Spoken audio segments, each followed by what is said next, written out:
আসসালামু আলাইকুম রহমতুল্লাহি বারাকাতুহু।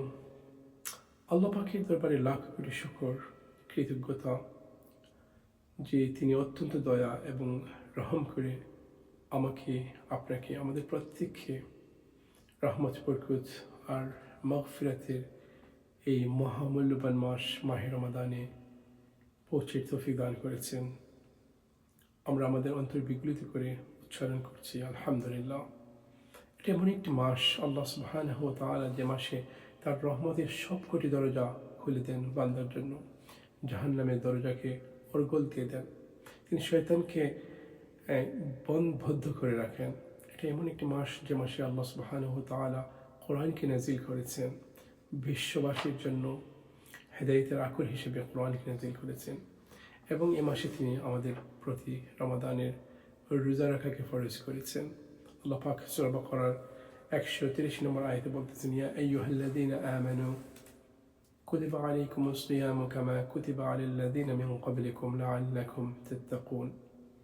আল্লাহ পাক সম্বোধন করতেছেন, ওহে বিশ্বাসীরা, তোমরা যারা বিশ্বাস এনেছো বলে দাবি করো, তোমাদের উপর রোজাকে ফরজ করা হয়েছে যেমনভাবে ফরজ করা হয়েছিল তোমাদের পূর্ববর্তীদের উপর, যাতে তোমরা তাকওয়া অর্জন করতে পারো। রহমত, বরকত, মাগফিরাতের এই মাস রমাদান মাস, জাহান্নামের দরজা বন্ধের মাস রমাদান মাস, জান্নাতের দরজা খোলা দেওয়ার মাস রমাদান মাস। এই মাসে আল্লাহ সুবহানাহু ওয়া তাআলা রোজাকে ফরজ করেছেন শুধুমাত্র তাকওয়া অর্জন করার জন্য। তো রমাদানের আজকের প্রথম প্রহরে আমরা চেষ্টা করব জানার হোয়াট ইজ তাকওয়া, কীভাবে আমরা তাকওয়া অর্জন করতে পারি, কীভাবে ইমপ্লিমেন্ট করতে পারি আমাদের জিন্দেগিতে, এবং নবী আজমাইন আলাইহিস সালাম কীভাবে এই তাকওয়ার প্র্যাকটিস করেছিলেন।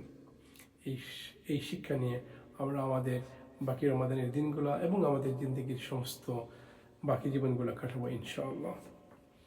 তাকওয়া হচ্ছে আল্লাহ ভীতি, আত্মসংযম, আল্লাহ পাকের উপস্থিতির অনুভূতি সবসময় অন্তরে জাগরুক রাখা।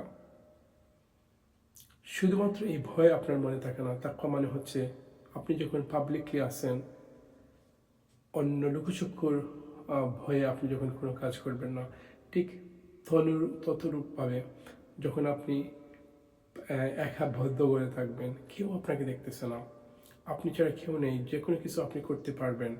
ফর এক্সাম্পল, এই রমাদানে আপনি ঘরে একা, খাবার আপনার ঘরে আছে, ফ্রিজ ভর্তি ফুড, কিন্তু পিপাসার্থ আপনি আল্লাহ সুবহানাহু ওয়া তাআলাকে ভয় করে খাবারের দিকে যাচ্ছেন না, ছুঁয়েও দেখছেন না। এই যে অনুভূতি, এটাই হচ্ছে তাকওয়ার সৌন্দর্য, এটাই হচ্ছে তাকওয়ার বৈশিষ্ট্য।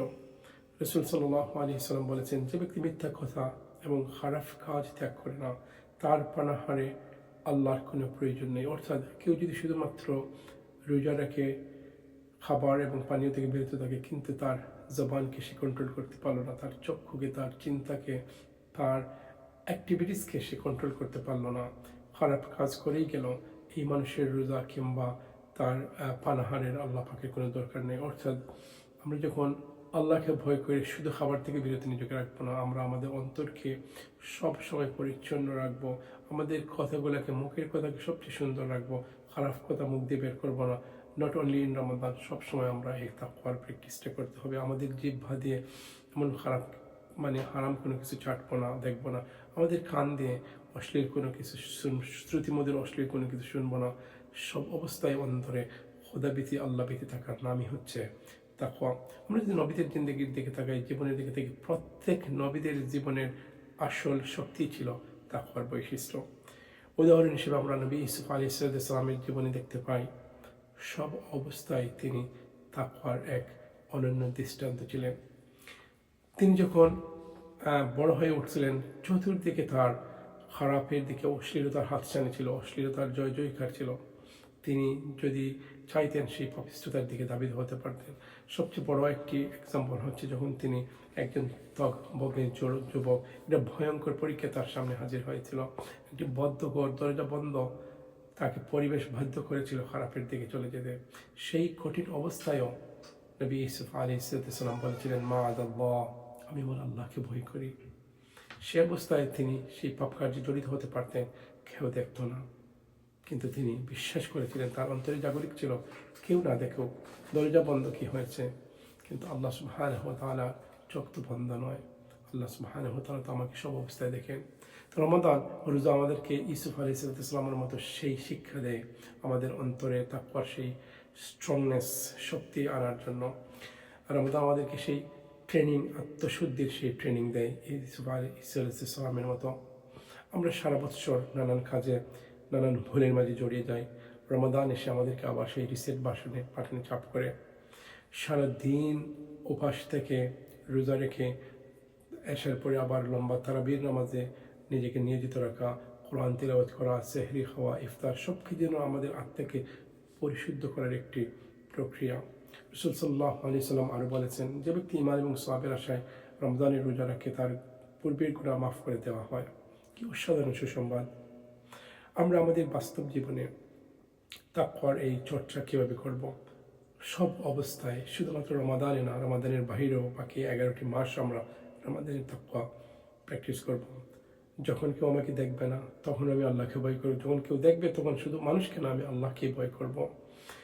গোপনে ভালো ভালো কাজ করব, স্পেশালি সাদাকা। যখন কেউ জানবে না, জানানোর দরকার নেই, আপনার ডান হাত দিবে, বাম হাত জানবে না, এমন অবস্থায় আপনি সাদাকা করবেন। প্রতিদিন আমরা কোরআন তিলাওয়াত করব। এমন কিছু মুহূর্ত বের করবো যখন কেউ জানবে না, কেউ দেখবে না, পরিবারের মানুষও জানবে না আপনি কোরআন পড়তেছেন, আল্লাহর দরবারে দু হাত তুলে চোখের জলে খেদে খেদে আপনার বুক ভিজিয়ে দিচ্ছেন। এমন কাজ করব আমরা ইনশাআল্লাহ। কাউকে জ্ঞাতসারে কষ্ট দেব না, আমার হাত দ্বারা, আমার জবান দ্বারা, আমার অ্যাটিটিউডস দ্বারা, এবং সব অবস্থায় আমরা আমাদের রাগকে নিয়ন্ত্রণ করব। রমাদান শেষ হয়ে যাবে, কিন্তু তাকওয়া আমাদের জীবনে, আমাদের হৃদয়ে জ্ঞাতে থাকবে সারা জীবনভর। আল্লাহ পাক আমাদের প্রত্যেককে রমাদানের প্রতিটি রোজা তাকওয়ার সাথে, ঈমান এবং ইহতিসাবের সাথে রাখার তৌফিক দান করুন। আসসালামু আলাইকুম ওয়া রাহমাতুল্লাহ।